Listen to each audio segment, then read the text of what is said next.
In this video, I'm going to show you how to more than double the battery life of your Nintendo Switch 2 using two accessories that I recently picked up. And that's kind of the main downside. I've been having a lot of fun with this device, but while playing Cyberpunk 2077, I'm getting around 2 hours of runtime out of it before I need to plug it back in. So I've come up with a portable solution to double the battery life of my Switch 2, and I kind of wanted to show you how this works. Now, it does involve two different accessories, and there's a couple ways you can go about this, but the first one that I'm using here is Genki's new Attack Vector modular grip case for the Switch 2. And there's actually two different reasons I'm going to be using this. This does offer better grip, at least for me. It's a bit more comfortable with the smaller grips attached. There's actually three different main parts to this. We've got the left and the right Joy-Con cover with the detachable grips, three different sizes, large, medium, small, plus we've got the midsection, which snaps onto the back of the Switch too. This is still going to allow us to use the built-in kickstand, but you might notice it's also got a MagSafe spot. Now, the Nintendo Switch can't be wirelessly charged, so we will need to use a USB cable. It's really easy to install. So we're just going to snap it right on the back of the Nintendo Switch 2. And I think Genki did a pretty good job with this. It does sit on here nice and securely. All of our ports are accessible. It's not going to block any of the vents on this thing. We can still use that built-in kickstand, but we've got access to that MagSafe metal ring. This can be used with or without the grips. I mean, it's really up to you. The large ones, in my opinion, are just a bit too big, but they might be comfortable for you. We've got a medium section, and they just kind of snap right on. So it's really easy to kind of swap these out. Personally, I like these smaller ones. It just adds a little extra there. And these go right on the Joy-Cons nice and easily. I just kind of line up the unlocking mechanism on the Joy-Con, snap it right in, and there we have it. So we've got a little palm rest here. You could still use it in mouse mode if you want to. But I do find with these attached, it is a bit more comfortable to play the Nintendo Switch for longer periods of time. And again, you can go through all three sizes, find the one that fits for you. I just like the smaller one. It doesn't get in the way. It kind of still feels like the Nintendo Switch, just with a little extra grip, and it kind of hugs your palm a bit better.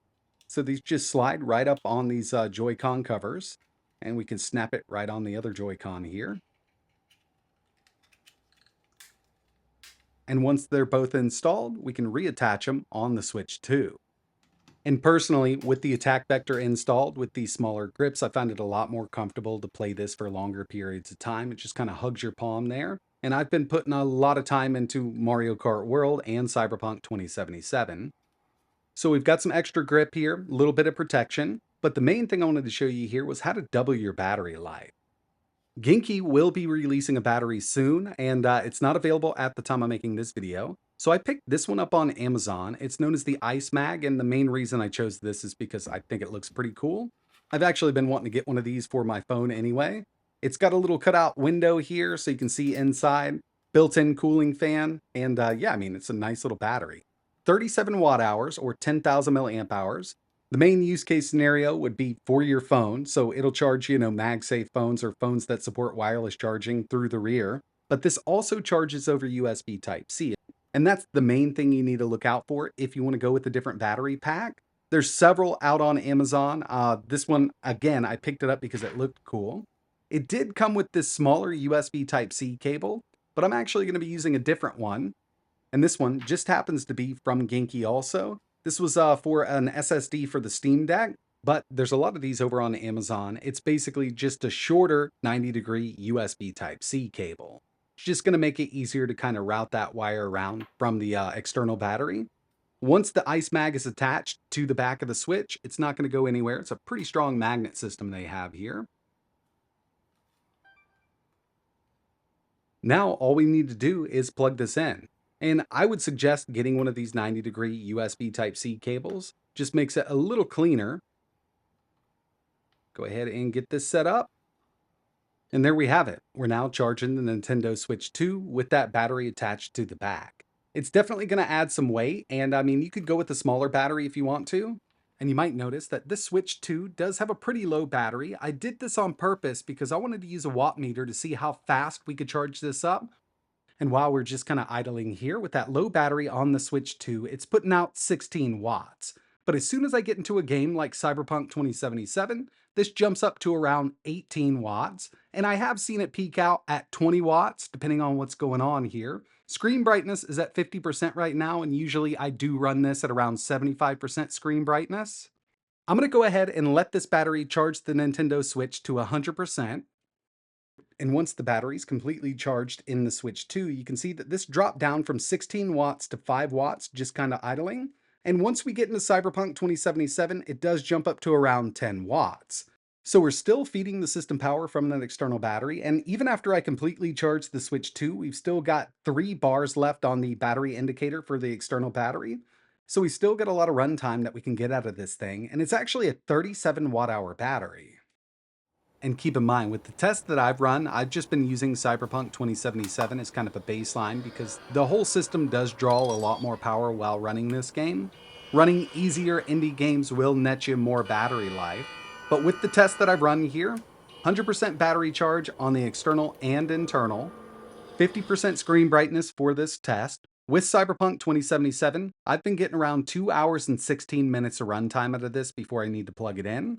But with the internal battery of the Switch 2 at 100%, plus the external Ice Mag battery, I'm getting 5 hours and 38 minutes out of this thing before it shuts off.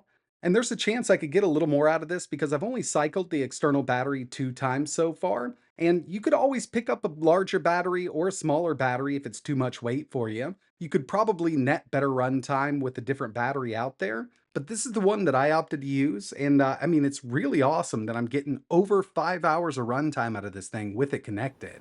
But either way, I mean, as long as it's MagSafe and you can charge over USB Type-C, it's going to work out with this case. There's much larger batteries out there, but we're already putting a little more weight on the unit itself. But I personally think it's a great trade-off to more than double the battery life of the Switch 2 with something like this connected. But that's going to wrap it up for this video. I really appreciate you watching. If you end up doing something like this and you net better battery life, let me know what battery you're using in the comments below.